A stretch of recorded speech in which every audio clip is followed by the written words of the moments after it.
right, good morning, family. It's Tasha, Mama Bear Prepping. You already know what time it is. Get up, pull up. We're about to start a series, a 3-part series.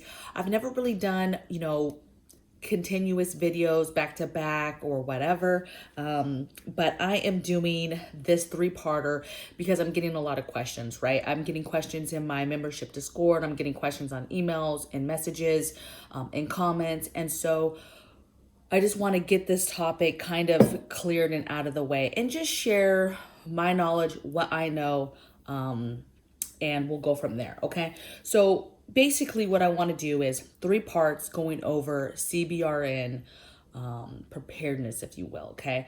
And I think that a lot of times when people talk about CBRN, they really just think 2 things. They think nuclear war, right? Nuclear war, fallout, that whole, it's the end of the world, and or, okay, you need a gas mask. And really a lot of people, if they know anything, that's kind of the main thing that they know, okay? But there's so much more to it, hence all those letters I just mentioned, CBRN, they all stand for something, and all of those are, mass destructive type weapons that are intended to kill masses of people, okay? Thousands of people, millions of people, okay? And so in this 3-parter today, I want to just go over kind of some definitions. Basically, what are those initials? What do they mean? I'm going to give you some examples, some kind of takeaways, right? Just some thought-provoking, some discussion about what they are. And then I'm going to give you kind of your first responding type actions, right? What's your first course of action? What do you do basically when this happens? What's your first thing that you should be doing, okay? Tomorrow, part 2 will be more of, hey, living day by day, dealing with this stuff. So some of this stuff is shorter-ish type term stuff, right? But what everybody's talking about, right, is nuclear war, nuclear stuff. How do we live through fallout? And so tomorrow is basically going to be, what do you do in your home? How do you live in your home with nuclear fallout? How long does that last? What are some things you can do, right? How do you do basic everyday things, right? How do you go to the bathroom? How do you get rid of waste? How do you procure water? How do you grow food? Like, are those things possible? What can you do to keep your family as safe as possible while you hopefully ride a time frame out, okay? But again, it's a beast. It's a beast. And that's why you have a lot of people like, nope, nobody's making it. Nobody's making it, because there's all types of residual type things that happen should, we get hit by radiation or a dirty bomb or a nuke, okay? So we're going to talk about all those things. And then on the 3rd day, the part 3 part, I'm going to talk more about just, hey, a grocery list. Hey, this is, the gear that you can get, the gas mask, the suit. If you can't afford that stuff, some alternative stuff to that could be protective gear. I'm going to go over, things that you would do for your house, right? To protect your house, to stage, to prepare, to protect your home. Different testing stuff that's available to civilians, right? There's a ton of stuff that military and UN and different people have, right? Entities have to test. And so there's some stuff we just can't get, but there is stuff on the market that you can get, as well as, like how to decon stuff for deconning. So basically just a supplies list. Hey, these are the things you can have with some alternative items that, for those that not everybody can afford all this fancy, like I'm going to afford a whole mop suit, I'm going to afford a whole gas mask, fancy, a real suit, boots, gloves, everything. Well, there's a lot you can do and that you can buy to help protect yourself, even if you can't afford all that stuff, okay? So we're going to get into that on part 3. So today is Friday, part 1, and I'm just going to do them bang, bang, bang. Friday, Saturday, I don't do videos on Sundays anymore, and so Monday will be part 3, all right? So let's get into CBRN. So I'm going to go into each letter basically. So the C, what it stands for, CBRN is chemical, biological, radiological, nuclear, okay?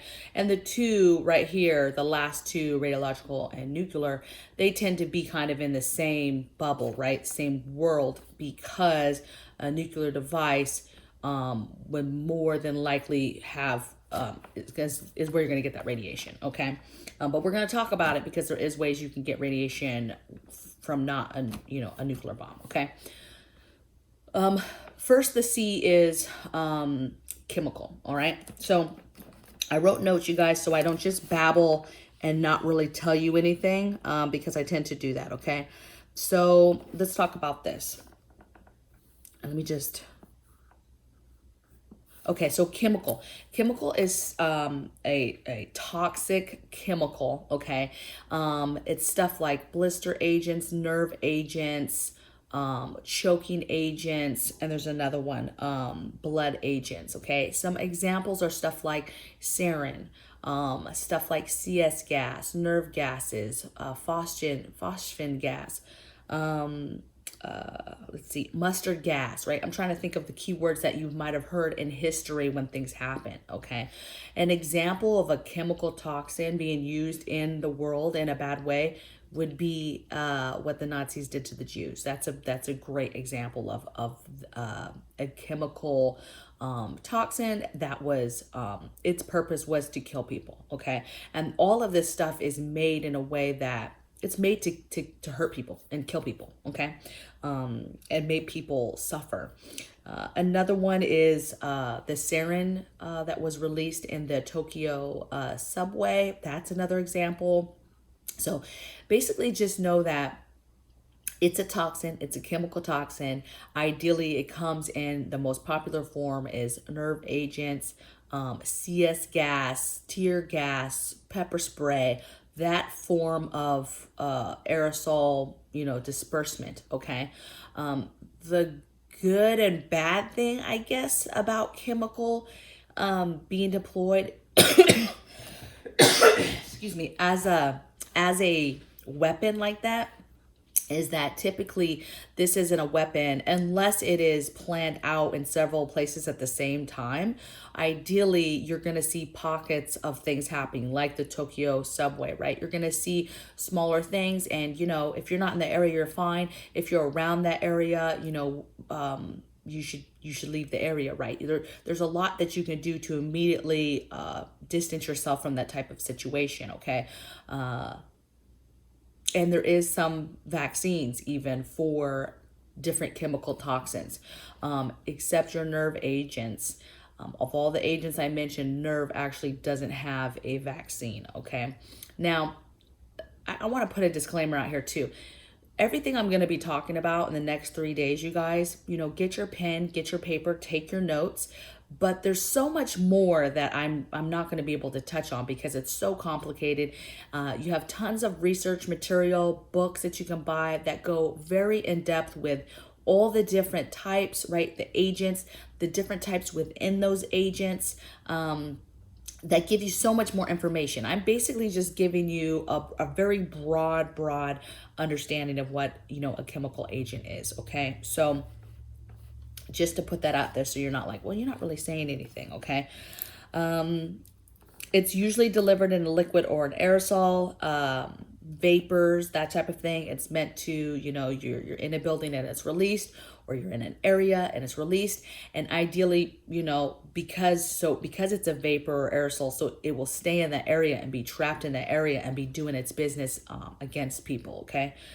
And it could last from hours to weeks, depending on how it was released, weather, wind. I mean, there's so many variables that depend on how long that could linger and be somewhere. Was it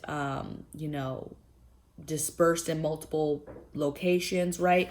That all kind of were meant to connect eventually. Who knows? Okay, there's a lot of variables.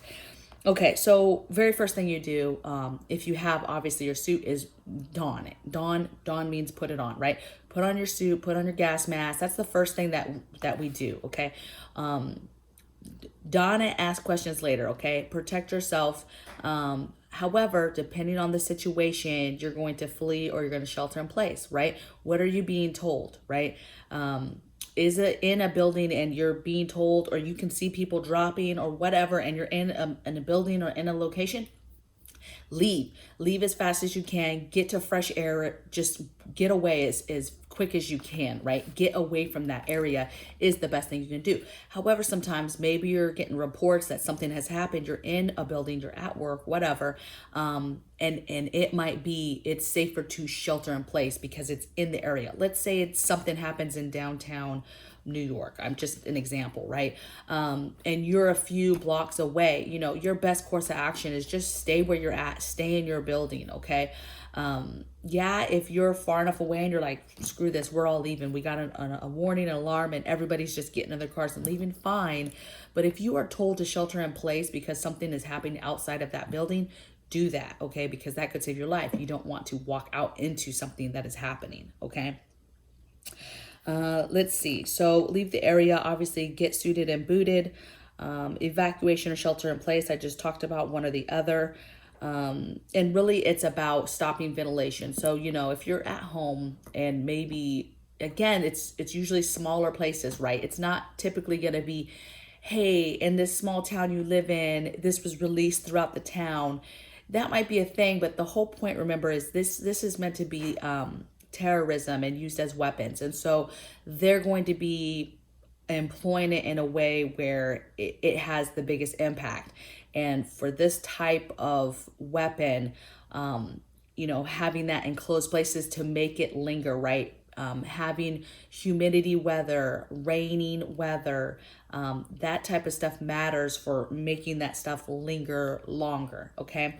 So it's scary stuff, and it's really hard to really prepare for outside of just having the basic supplies to put on, right? The basic gear to be able to put on.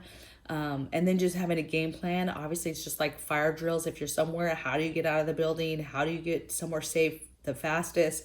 That type of normal preparedness type stuff, okay? And we'll get into available testing, deconning type stuff, all of that stuff on part 3, okay? Next thing is biological. So that's the CBRN. That is biological. So biological is bacterial agents, viral agents, biological agents, okay? And they're effective because they're hard to detect. They're hard to protect you from it. And they're just hard to defend against in general, right? They're so broad and how you can get them, right? And so it's ideal for, you know, biological terrorism is ideal for the enemy to use on us, okay? Because a lot of times something major could go super far before we even realize what's going on, okay? Illnesses, that type of thing. It's kind of categorized as natural and or intentional. So you have natural stuff like, what's an example of natural botulism, stuff like that, okay? Or intentional, okay?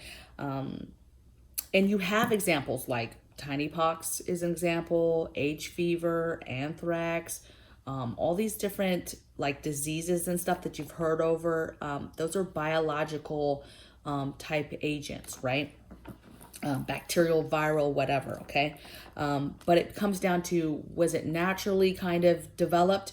You know, it happened because, you know, animals spread something or whatever. Or is it intentional, meaning the enemy purposely, you know, put anthrax, you know, in envelopes, mailed it out to people to purposely hurt people, that type of thing, okay? But again, it's very hard to, it's not really hard to detect. It's that by the time you see things to kind of start putting the pieces together, you know, it's far. It's possibly have gone too far, okay? Inhaling is the most common way for this type of thing, right? And the number one thing is really an increase in patients in hospitals and stuff. I want to share on this page, you guys, for this section. I have this book. It's one of my favorite books. I've shared this on my favorite books video, you guys. But I just thought this was interesting as I'm going through this. I've read this a few times already. And it says clues it actually says epidemiological, I can't say it, you guys, clues of a biological warfare or terrorist attack, okay? So some key ones that popped out. So many cases of unexplained deaths or disease, right? Tons of people being sent to the hospital and not knowing what's going on. Specifically our first responders, if those folks start going down, doctors, nurses, police, EMT, you have all of a sudden a big group of them going down for the count. A disease that is unusual for a given geographical area or transmission season. Multiple or serial epidemics of different diseases in the same population. So you have several things going on all of a sudden in the same area. Intel of a potential attack, obviously somebody claiming, hey, I'm going to do this. And this is the one that got me, you guys. A single case of a disease by an uncommon agent like tiny pox or some H fevers, which is crazy because if you've watched my video on tiny pox, you guys, it's scary about all the warnings that we've been given about, hey, we're going to be attacked, that this is bad, bioterrorism, you know, somebody's going to attack us this way. And so when we see all these warnings, that's alarming anyway. And then boom, right here, it's like, that's an example, you know, of if you see that. So if, you know, even one case of that happens, that's a sign. Okay. And so for me, we're locking it down if we see anything happen like that. Okay. Let me go back to this other page because I'm going to read some stuff for you guys later. Okay. So first thing that you do, you know, what do you do? Biological, you finally realize something's going on.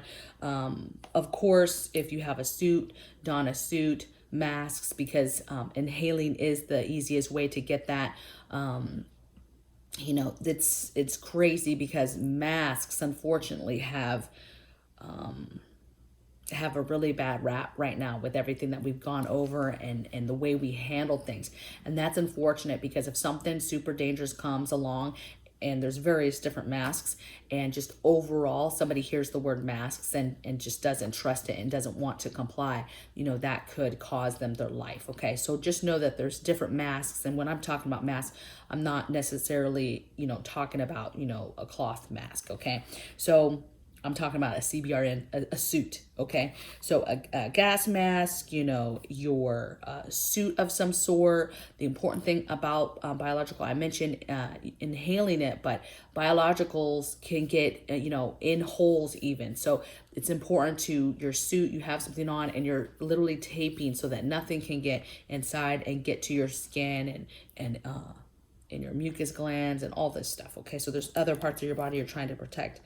And then deconning is super important, right? So that's, you know, that's, first of all, deconning is such a big, broad topic by itself on what you can do. That's why you've got to do your research for each one and how to decon. But some different things is, you know, something as simple as drinking water and cleansing, air purifying, air filtering, let's see, you know, washing your skin, using tapes. There's all types of stuff that you could buy, right? Tapes to decon that you actually take and wipe on your skin to decon stuff. So there's a ton of stuff out there on the market for deconning, and it depends on what's going on exactly, but deconning is basically you getting off of you as much as you can whatever's happening to you, okay?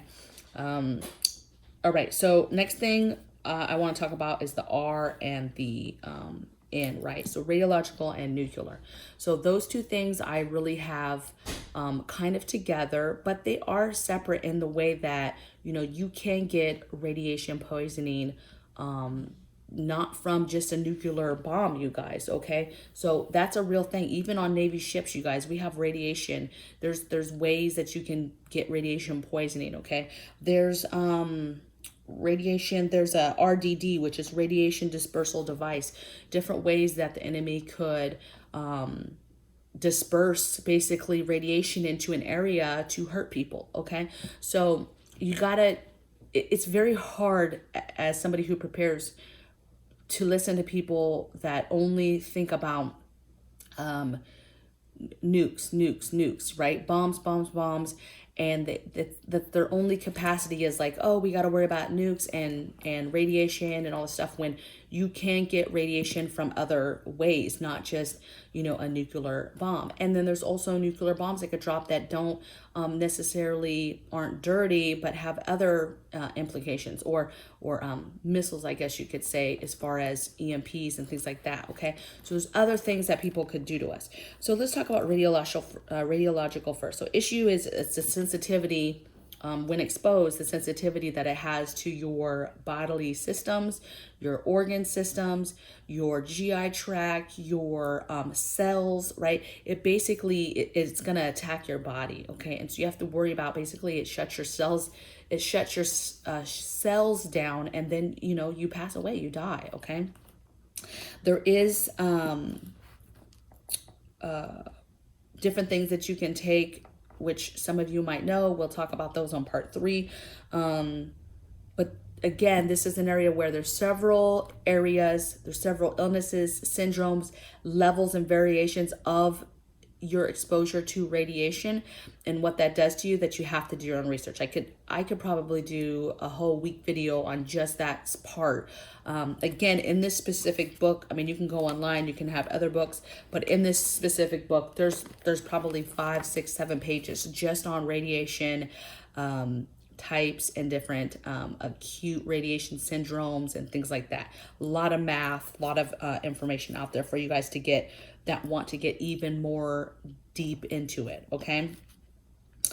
Let's see, it can be, okay, so there's no cure, right, for irradiation, but it can be treated in a way of, there is medicines that you can take to remove radiation.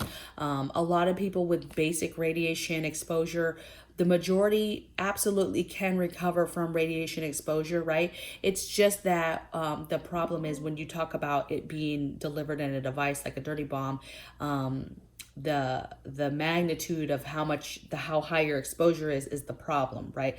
And that's what causes irreversible damage that you can't fix, okay? It's just a matter of making you comfortable and living life, because if you get those levels too high, there's not too much that you can do, okay?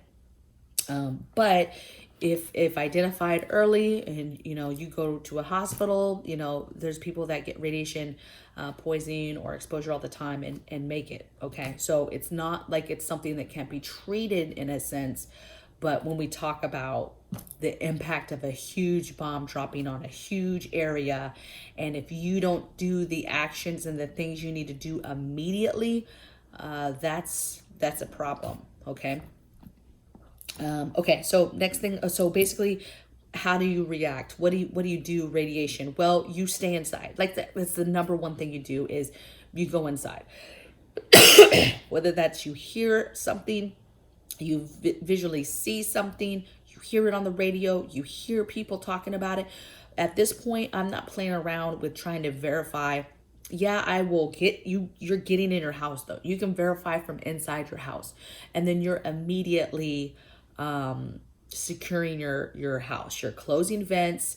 That I'm doing that first, closing windows, doors. I'm closing vents next, and then I'm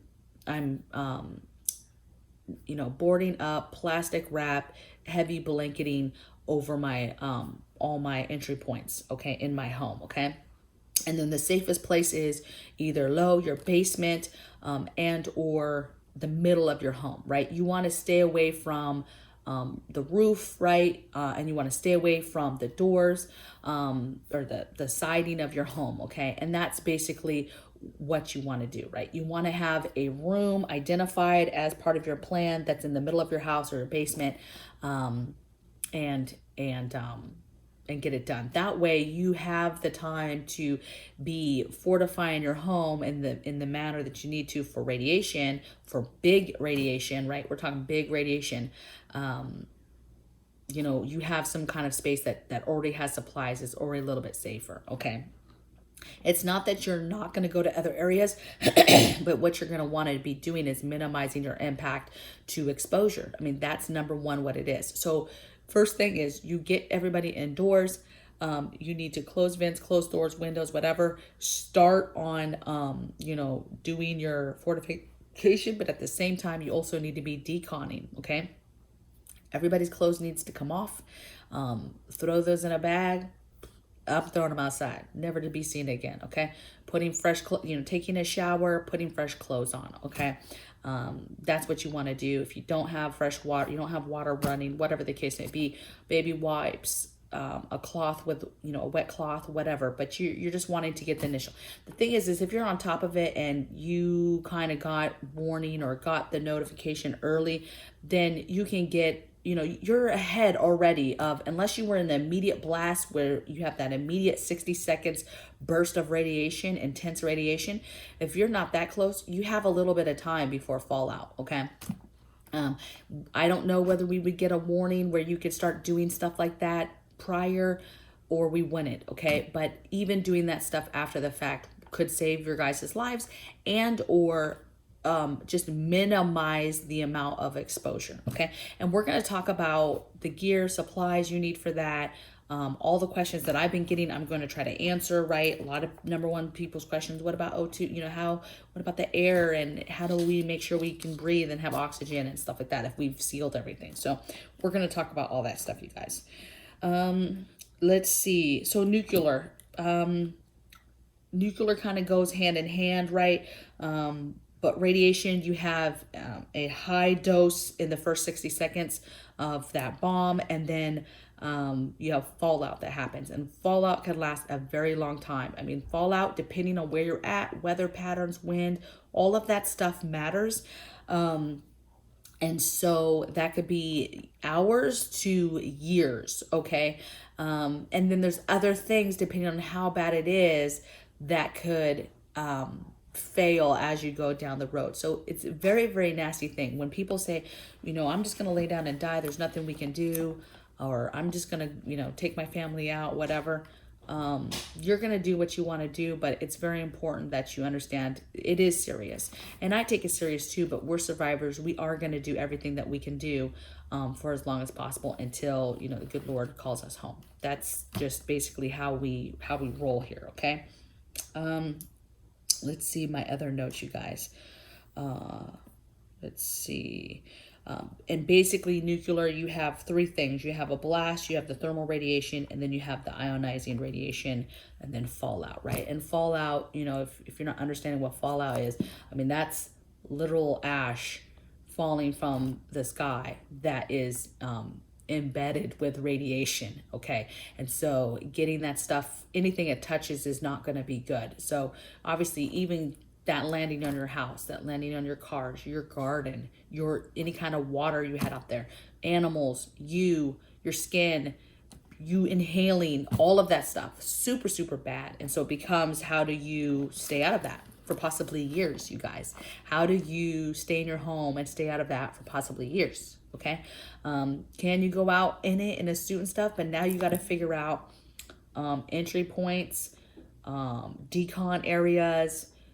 How secure is your decon area that you're not bringing in radiation? Like, it's a lot, okay? So we'll talk more about that, like I said, later. So the thing that is scary, I think, about all of this is I don't think that nuclear warfare or any of these warfares have really been on the table. Some stuff has definitely happened over the years as far as chemical and biological warfare and bioterrorism, chemical terrorism, things like that. That happens. But nuclear warfare is a whole different beast.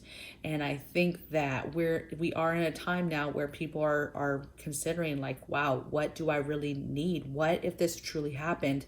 I'm prepared in so many ways, but am I prepared for this? And, some would argue you can't prepare for this, right? But I'm going to walk you through the things that I have, the things that I'm going to do to try to keep my family as safe as possible until either something clears out, help comes. I mean, you never know, really. I always preach, never depend on the government to come save you, right? But what happens if you've done everything you've done and something was isolated to your area, you made it, and, in a year or so, somebody comes in, the government comes in to help your area, right? Nothing else happened. The rest of the country was fine. They're dealing with the after effects of a nuke, but are we in a situation where they can come in and assist people? you know, or are we in a situation where we have to go 5-10 years and try to write something out? You know, I don't know. It's scary. So hopefully, I'm excited to see the comments today. Hopefully you will continue to join me on part 2 and part 3. So tomorrow's video will be that day-to-day. How do we live day-to-day in fallout? How can we do this? What are our options, right? Do you stay? Do you go? If you stay, what do you do? There's so many variables, but I'm going to try to walk you through some basic stuff. And then one thing I just wanted to read that I loved, okay? It's just a sentence that is excuse me, you guys. I'm really not sick, but I cough as soon as I start talking a lot. It's just one sentence that's in this book, and it says, a family emergency action plan will do more to save lives than almost any activity carried out by the government, okay? Basically, that tells you you got to do stuff for yourself, and you taking the time to come up with an emergency plan for you and your family in regards to CBRN is important, and could save your guys' lives, and could be better than anybody else coming to save the day or doing something for you, okay? And we talk about that in all types of other preparedness of taking, you know, your destiny in your hand and taking care of yourself, okay? So I hope you guys have a blessed day. I will see you guys tomorrow on the next video. And make sure you check out, after this one, check out my video on the other channel, which will be the tour of my backyard, okay? Just a blank slate. You can see kind of where I'm starting with this 1/2 acre homestead that we're starting, all right? So take care. Bye.